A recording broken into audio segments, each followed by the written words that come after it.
Chers concitoyens, la crise sanitaire m'oblige une nouvelle fois à annuler la traditionnelle cérémonie des vœux. En conséquence, c'est par le biais de cette vidéo que je vous adresse à toutes et à tous mes meilleurs vœux pour la nouvelle année, en souhaitant réussite dans vos projets, qu'ils soient professionnels ou personnels. Mais maintenant, dirigeons-nous vers l'église pour faire un petit point sur les travaux en cours. Nous sommes maintenant devant l'église qui est en cours de restauration. Alors Franz, qu'en est-il de ce chantier? Eh bien, les travaux donc, de la façade ouest sont maintenant terminés. Les travaux de la façade sud, eux, sont quasiment finis. Il reste peut-être quelques éléments de pierre à revoir sur un des contreforts, mais on arrive vraiment au bout. Et maintenant, le gros du travail reste sur cette façade, la façade nord, sur laquelle il y a encore énormément de pierres de taille à remplacer et de maçonnerie à revoir. Mais il y a bien encore une autre phase de travaux à venir, me semble-t-il. Après, il y aura une phase qui concernera plus les travaux à l'intérieur, donc qui concerneront essentiellement les enduits intérieurs, qui concerneront toute la partie électricité. Voilà.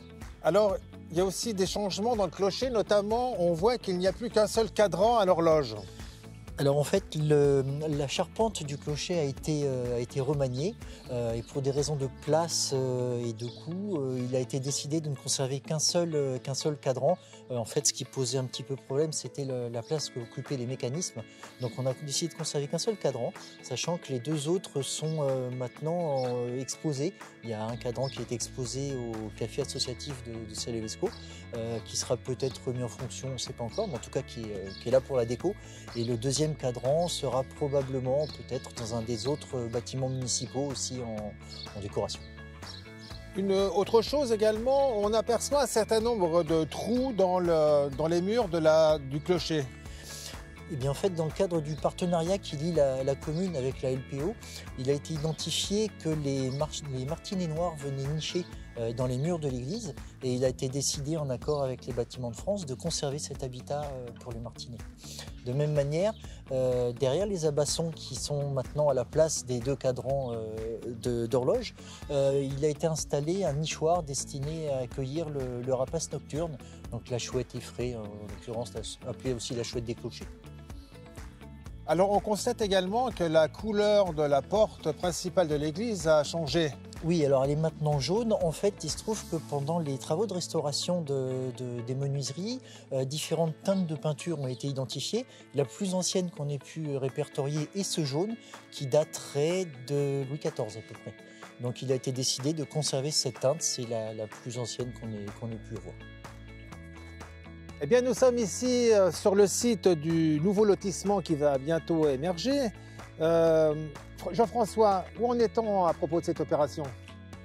Bien, Frédéric, voilà, on s'était vu déjà sur cette petite vidéo il y a un an. On avait défini un planning d'organisation pour mener à bien le projet. Exactement. Le projet avance bien puisque en ce début d'année, on peut déjà annoncer que les travaux sont envisagés comme prévu au printemps 2022. Qu'à partir de là, d'ici la fin de l'année, normalement, l'aménagement de la zone pourrait être fait. Derrière ça, il faudra certainement qu'on réfléchisse, peut-être pour 2024 ou 2025, à l'aménagement de la route de Selvezet, une fois que les premières constructions seront réalisées, de façon à pouvoir requalifier un peu ce secteur-là. Et puis, on aura donc un secteur qui sera bien aménagé d'ici 5-6 ans maintenant. Donc le projet avance bien, et puis on espère que l'année 2022 sera avec nous pour pouvoir assurer l'ensemble des missions qu'on s'était données déjà l'année dernière. Merci Jean-François. La défense incendie est l'une des préoccupations de la mairie, n'est-ce pas Jean-François? Oui, préoccupation qui avait déjà été initiée bien entendu par les anciennes municipalités. En 2021, on avait pu faire un petit peu d'investissement sur du renforcement, mais plutôt avec des poteaux incendie. Voilà. Alors, quand le réseau le permet. Voilà, c'est ça, quand le réseau le permet, parce que suivant le diamètre et la pression, on ne peut pas forcément mettre des poteaux incendie partout. L'année dernière, on a pu en installer et renforcer sur le village de Comblé, sur le secteur de Taille-Pied. Cette année, on poursuit en fait le programme qui avait été dicté par l'arrêté de 2016. On va commencer ou reprendre les travaux sur ces réserves incendies sur le sud du territoire, donc à savoir pour 2022 le secteur de la Reliette où on aura donc 2 réserves incendies supplémentaires, une autre sur Touchaubert et puis une quatrième sur le secteur de la livraie et de la parenterie. Donc bien sûr, c'est un programme sur plusieurs années, voilà, 4 pour 2022. Ça nous poursuivra certainement sur les années à venir pour continuer et renforcer la sécurité des biens et des personnes. Voilà. Sinon, voilà à quoi ressemble une réserve incendie. Les nouvelles seront du même type. 2022, c'est également l'année de réouverture du café de Celles-les-Vécos, mais cette fois sous une forme associative. Alors Manu, comment se passent ces débuts de réouverture? Eh ben, ça se passe très bien. On a pu faire l'inauguration du café en décembre 2021. Ça a été le moment où on a eu beaucoup de monde et on a pu choisir le nom du café qui s'appelle donc le Grain de Sel. Et là, au mois de janvier, eh ben, voilà, on commence nos premières soirées le vendredi. On va être ouvert tous les vendredis à partir de 17 h. Voilà, où on propose différentes animations. Très bien. Il y a des animations donc, qui seront régulières. Quel type d'animation, par exemple? Eh ben, il va y avoir un programme par mois et tous les vendredis, à partir de 17 h, il va y avoir potentiellement des concerts, des soirées jeux, des soirées lecture. Et c'est à chaque association ou aux habitants de venir proposer différentes animations pour que ça puisse se mettre à l'agenda du café. D'accord. Alors dans un premier temps, donc j'ai bien compris, c'est une ouverture que le vendredi. Mais on peut supposer que ça va ouvrir plusieurs fois dans la semaine, par la suite. Ce qu'on aimerait, c'est deux choses, c'est de pouvoir ouvrir aux associations du village et des alentours pour que aussi ces assos puissent utiliser ce local qui est vraiment sympa.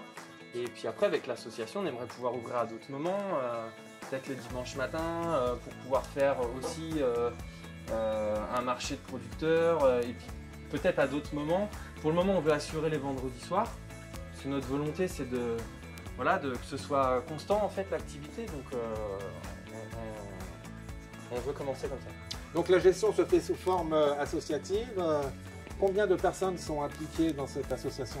Je pense qu'aujourd'hui, on doit être une trentaine de bénévoles dans l'association. On est ouvert encore à d'autres mondes pour justement faire développer le projet. Et puis donc c'est entre bénévoles qu'on peut tenir le café un soir, qu'on peut décider de l'agenda, qu'on va aller faire les courses pour gérer les stocks. Donc, et c'est très sympa parce que ça a été un moment de rencontre entre plein d'habitants de Celles qui ne se connaissaient pas. Et en fait, ensemble, on a pu se créer ce projet-là. Eh ben, c'est très bien. Il ne reste plus qu'à souhaiter longue vie au Grain de Sel. Merci beaucoup. Eh bien voilà, il ne me reste plus qu'à vous souhaiter une très bonne année 2022. Et je laisse la parole maintenant au conseil municipal des jeunes. À bientôt.